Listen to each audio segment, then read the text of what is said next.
Praise the Lord. ஆண்டவராக இயேசுவின் நாமத்தினால உங்கள் ஒவ்வொருவரையும் வாழ்த்தி வரவேற்கிறோம். கர்த்தர் தாமே எல்லாரையும் ஆசீர்வதித்து பாதுகாத்து காப்பாராக. நம்மள எல்லாரும் என்ன நினைப்போம்? எல்லாருமே என்ன செய்யணும்? ஆசீர்வாதமாக இருக்கணும், நம்ம நல்லா இருக்கணும். அதுதான் எல்லாருக்குமே ஆசை இல்லையா? நம்ம என்ன செய்யணும்? நம்ம இந்த உலகத்தில் வாழும்போது நம்ம என்ன செய்யணும்? செழிப்பாக இருக்கணும், ஆசீர்வாதமாக இருக்கணும்னு எல்லாருமே என்ன செய்கிறோம்? வாஞ்சிக்கிறோம், ஆசைப்படுகிறோம். ஆனால் ஆண்டவர் யாருக்கு ஆசீர்வாதத்தை தருவார் என்றால், வேதத்திலிருந்து ஒரு வசனத்தை நம்ம பார்க்கலாம். வேதத்தில் ஒரு சரித்திரத்தை நம்ம பார்த்தோன்னு சொன்னால், எப்படி இருந்தால் நம்ம ஆசீர்வாதத்தை சுதந்திரித்து கொள்ளலாம் அப்படின்னு சொல்லி, ஆசீர்வாதம் வேணுங்கிறவங்க எதை செய்ய வேண்டும் என்று சொல்லி ஆண்டவர் வேதத்திலிருந்து நமக்கு கற்றுக் கொடுத்திருக்கிறார். அந்த சரித்திரத்தை நம்ம பார்க்கலாம். நியாயாதிபதிகள் புத்தகத்தில் 1ஆம் அதிகாரம் 14வது வசனம். இது என்னன்னு சொன்னால், காலேபுடைய மகள் ஆகிய அக்சால் என்ன செய்கிறாங்க? அக்சாலை காலேபு என்ன செய்கிறாருன்னா, கீலேயாத் செப்பேரை சங்காரம் பண்ணி பிடிக்கிறவனுக்கு என் குமாரத்தி ஆகிய அக்சாலை என்ன செய்வேன்? திருமணம் முடித்து நான் கொடுப்பேன்னு சொல்லி ஒரு வாக்கு பண்ணுகிறார். அது மாதிரி என்ன செய்கிறார்? ஒத்தினியேல் என்ன செய்கிறார்? அவங்களை முறியடித்து அக்சாலை என்ன செய்கிறார்? திருமணம் முடித்து கொள்கிறாங்க. அக்சாலை திருமணம் முடித்து கொடுக்கும்போது இப்போ நான் நம்மளுடைய வழக்கங்கள் நம்மகிட்டையும் என்ன செய்யலாம், நிறைய பேர் என்ன செய்கிறாங்க, நம்முடைய இப்போ ஈசாக்கு என்ன செய்தார்? அவருடைய எலையேசரை அனுப்பி, எலையேசர் ரெபேக்காலை அழைத்து வரும்போது நிறையா பரிவாரங்களெல்லாம் அவர் கொடுத்து என்ன செஞ்சாராம்? கொடுத்து ரெபேக்காலை என்ன செய்தார்? அழைத்து திருமணம் முடித்து கொண்டார்கள் என்று வேதம் சொல்லுகிறது. இங்கே காலேபு என்ன செய்கிறார்? அந்த எதிராளிகளை முறியடிக்கிறவங்களுக்கு என்னுடைய மகளை கொடுக்கிறேன் என்று சொல்லி அவர் வாக்கு பண்ணி, அதே மாதிரி ஒத்தினியேல் என்ன செய்கிறார்? அந்த எதிரிகளை சங்காரம் பண்ணின உடனேயும் அந்த காலேபு தான் எப்படி வாக்கு பண்ணாரோ அதே மாதிரி தன்னுடைய மகளை திருமணம் முடித்து கொடுத்து அனுப்புகிறார். இது இதே மாதிரி நம்மளையும் வழக்கங்கள் நம்முடைய மகளை திருமணம் முடித்து சீறு சனத்தையெல்லாம் கொடுத்து அனுப்புகிறவங்களும் இருக்காங்க. பிள்ளையை என்ன செய்கிறாங்க? நம்முடைய பிள்ளைங்களுக்கு பரிவாரங்களை கொடுத்து திருமணம் முடித்துட்டு போகிறவங்களும் இருக்காங்க. ஆனால் வேதத்தின் அடிப்படையில் இவங்க போகும்பொழுது அக்சால் என்ன செய்தாங்களாம்? தகப்பன் வீட்டை விட்டு என்ன செய்கிறாங்க? பிரிந்து போகிறாங்க.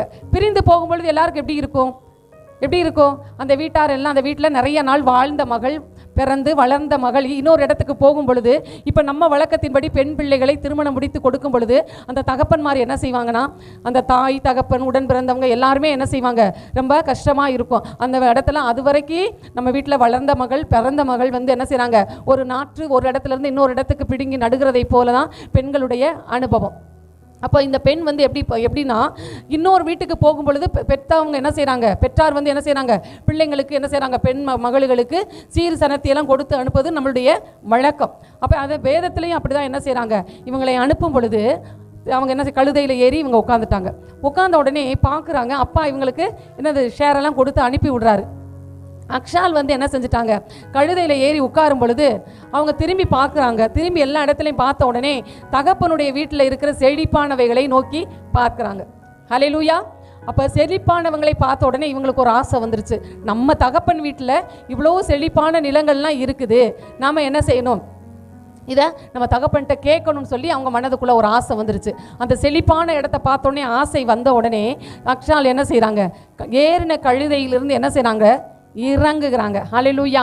அப்போ ஒரு ஆசீர்வாதத்தை பெற்றுக்கொள்ளணும், தகப்பனிடத்திலிருந்து ஒரு காரியத்தை பெற்றுக்கொள்ளணுன்னே அவங்க என்ன செய்கிறாங்க? கழுதையில் ஏறி உட்கார்ந்து புறப்பட்டு போகும் பொழுது அதை பார்த்து இந்த செழிப்பான நீர்ப்பாய்ச்சலான இந்த தோட்டம் எனக்கு வேணும் அப்படின்னு சொன்ன உடனே என்ன செஞ்சாங்க? கழுதையிலிருந்து இறங்கி தகப்பனிடத்தில் வேண்டுதலை வைக்கிறாங்க. வச்சோடனே தகப்பன் என்ன செய்தார்? செழிப்பான தேசம் எனக்கு நீங்கள் கொடுத்ததெல்லாம் எனக்கு செழிப்பாக இல்லை, நான் எனது செழிப்பாக இருக்கணும்னு சொல்லி அவங்க முறையிட்டு கேட்ட உடனே தகப்பனார் அவளுடைய விருப்பத்தை நிறைவேற்றினார் என்று வேதத்தில் நம்ம பார்க்குறோம். நம்மளையும் இன்னைக்கு நம்ம பரமபிதாவாகிய இயேசுவின் இடத்திலிருந்து நிறைய ஆசீர்வாதத்தை பெற்றுக்கொள்ள நம்ம ஆசையாக இருக்கிறோம். அருமையான தெய்வ பிள்ளைகளே, உங்களுடைய ஆசை நிறைவேற வேண்டும் என்றால் அக்சா என்ன செய்தால் என்றால் கழுதையிலிருந்து என்ன செய்தாங்க? இறங்குனாங்க. அப்போ இறங்கி போகிற ஒரு அனுபவம். இந்த உலகத்தின் ஆசீர்வாதங்களை பெற்றுக்கொள்ள வேண்டுமானாலும் நமக்குள்ள நம்முடைய இருதயத்தில் என்ன இருக்கணும்டா?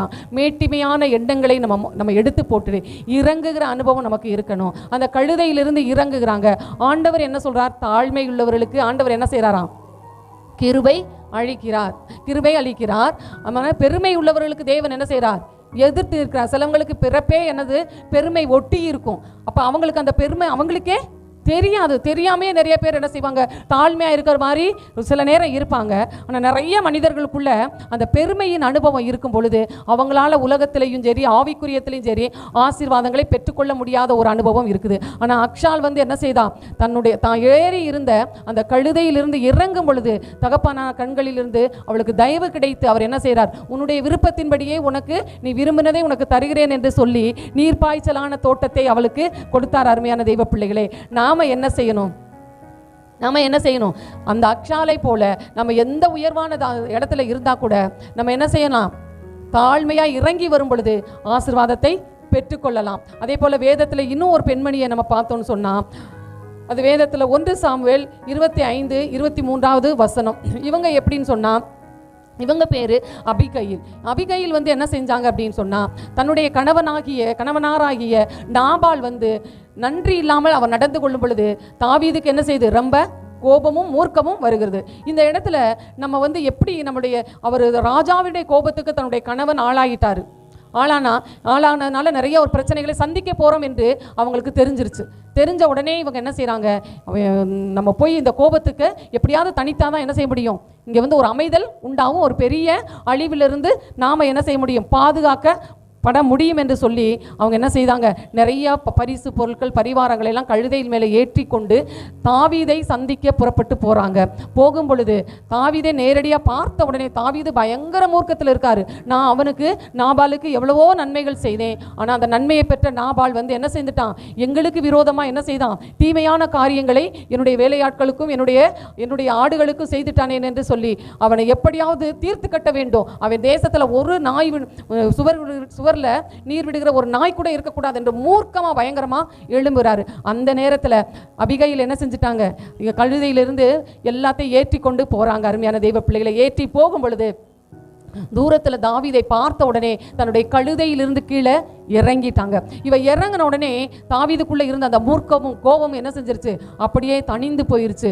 அப்ப இவ போய் இவளுடைய அந்த சுபாவம் அந்த தாவீதுக்குள்ள இருந்த அந்த பயங்கரமான கோபத்தையே அப்படியே தணித்து விட்டுச்சு. அப்ப தாழ்மைப்படும் பொழுது கர்த்தர் இறங்குகிற தேவனாய் இருக்கிறார். சாதாரண உலக பிரகாரமான அந்த மனிதனாகிய ராஜா என்ன செய்யறாரு, உடனே அவளுக்கு அவள் சொன்ன வேண்டுதல் எல்லாவற்றையுமே என்ன செய்யறாரு, நிறைவேற்றுகிறார். அந்த 1 சாமுவேல் 25 நீங்க வாசித்து பார்த்தீங்கன்னா அதுல பயங்கரமான ஒரு சிச்சுவேஷனே என்ன செய்யுது, அப்படியே அமர்த்தப்படுகிறது. அப்ப நமக்கு அமைதல் வேணுமா, நிறைய காரியங்களை பெற்றுக்கொள்ள வேண்டுமா, தேவனிடத்திலிருந்து கிருபையை பெற வேண்டுமா, ராஜ சமூகத்தில் தயவு வேணுமா, உலகத்துல வீட்டுக்குள்ள அமைதல் வேணுமா, நம்ம செய்ய வேண்டியது கர்த்தருக்கு முன்பதாக நம்மை தாழ்த்த வேண்டும். கர்த்தருக்கு முன்பாக தாழ்மைப்படும் பொழுது கர்த்தர் நம்மை உயர்த்துகிற தேவனாய் இருக்கிறார். இங்கே அபிகையில் கழுதையை விட்டு கீழே இறங்கின உடனே தாவீது அவருடைய கண்களிலிருந்து அவளுக்கு தயவு கிடைத்த உடனே அவ வேண்டுதலை எல்லாம் அவர் கேட்டு அவளுக்கு அருள் பண்ணுகிறார். தேவ பிள்ளைகளே, இதிலிருந்து நம்ம என்ன கற்றுக்கொள்கிறோம் தான், இந்த 2 பெண்மணிகளுமே தாங்கள் இருந்த ஸ்தானத்தை விட்டு கீழே இறங்கும் பொழுது தகப்பனாகிய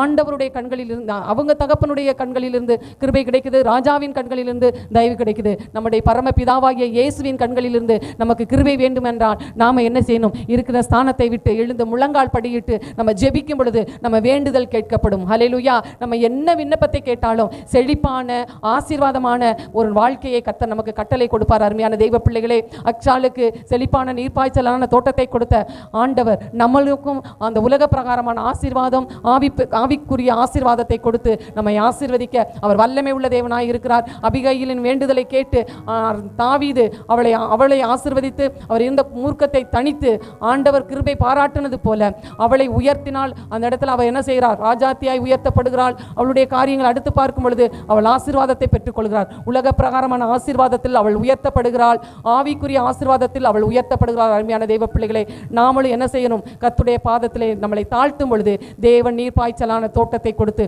வற்றாத நீரூட்டை போல நம்ம என்ன செய்யலாம், வாழ்ந்து செழித்து சுகித்து இருக்க கர்த்தர் ஒருவருக்கும் கிருபை தருவாராக. நாம் ஜெபிப்போம். எங்கள் அன்பின் பரலோக பிதாவே, இயேசு கிறிஸ்துவின் நாமத்தில் ஜெபிக்கிறோம். ஏசப்பா, எங்களுக்கு உங்கள் கண்களிலிருந்து கிருபை வேண்டும், கிருபை வேண்டும் ஐயா. இந்த நிகழ்ச்சியை பார்க்கிற பிள்ளைகளுக்கு உங்கள் ஆசீர்வாதம் வேணும் ஐயா. உலக பிரகாரமாய் ஆண்டவரை நீர்ப்பாய்ச்சலான தோட்டத்தை கொடுத்து நீர் ஆசீர்வதிக்க வல்லமை உள்ளவராக இருக்கிறீங்க. எங்களை தாழ்த்துகிறோம் ஐயா. உடைய கரத்திலே ஒவ்வொருவரும் நாங்கள் தாழ்மைப்படுகிறோம் ஆண்டவரே. ஒவ்வொருத்தரையும் உயர்த்துங்க ஆண்டவரே. நீங்கள் உன்னத நாமத்தை ஆண்டவரை விளங்க பண்ணுங்க. ஒவ்வொருத்தரும் உமக்குள்ள மகிழட்டும் ஆண்டவரே. நன்றியோடு துதிக்கிறோம், ஸ்தோத்தரிக்கிறோம். என்ன வேண்டுதலை வைக்கிறாங்களோ, மனதிலிருந்து என்ன வேண்டுதலை உங்கள் சமூகத்தில் வைக்கிறாங்களோ அதை பெற்றுக்கொள்ள ஒவ்வொருவரையும் தகுதி உள்ள பாத்திரமாய் நீங்கள் மாற்றுங்க, எல்லாவற்றையும் பொறுப்படுங்க. இயேசுவின் நாமத்தில் செபிக்கிறோம் நல்ல பிதாவே, ஆமென். God plus. ஆண்டவராகிய இயேசு கிறிஸ்துவின் நாமம் மகிமைப்படுவதாக. CDM AG சபையின் சார்பாக உங்களை வாழ்த்தி ஆசிர்வதிக்கின்றோம். எங்களோடு இணைந்து தேவாதி தேவனை ஆராதிக்க வாருங்கள். அபிஷேகம் நிறைந்த ஆராதனையும் ஜீவனுள்ள தேவனுடைய வார்த்தைகளும் எங்கள் திருச்சபையின் வாயிலாக நடைபெறுகிறது. ஆராதனை நேரங்கள்: பரிசுத்த ஆராதனை ஞாயிற்றுக்கிழமை தோறும் காலை 9 மணி முதல் 11 மணி வரை நடைபெறும். உபவாச ஜெபம் வெள்ளிக்கிழமை தோறும் நடைபெறுகிறது. பெண்கள் கூடுகை மாதத்தில் கடைசி வியாழக்கிழமை நடைபெறும். போதகர் ஐக்கியம் மாதத்தில் கடைசி திங்கட்கிழமை தோறும் நடைபெறும். எங்களுடைய முகவரி 18 கொன்னவாயின் சாலை, SNR பெட்ரோல் பேங்க் எதிரில், மதுரை. தங்களை அன்புடன் வரவேற்பது பாஸ்டர் ஜெபஸ் செல்வம். தொடர்புக்கு 8608529228 9789215567. கர்த்தர் தாமே உங்களை ஆசீர்வதிப்பாராக. ஆமென்.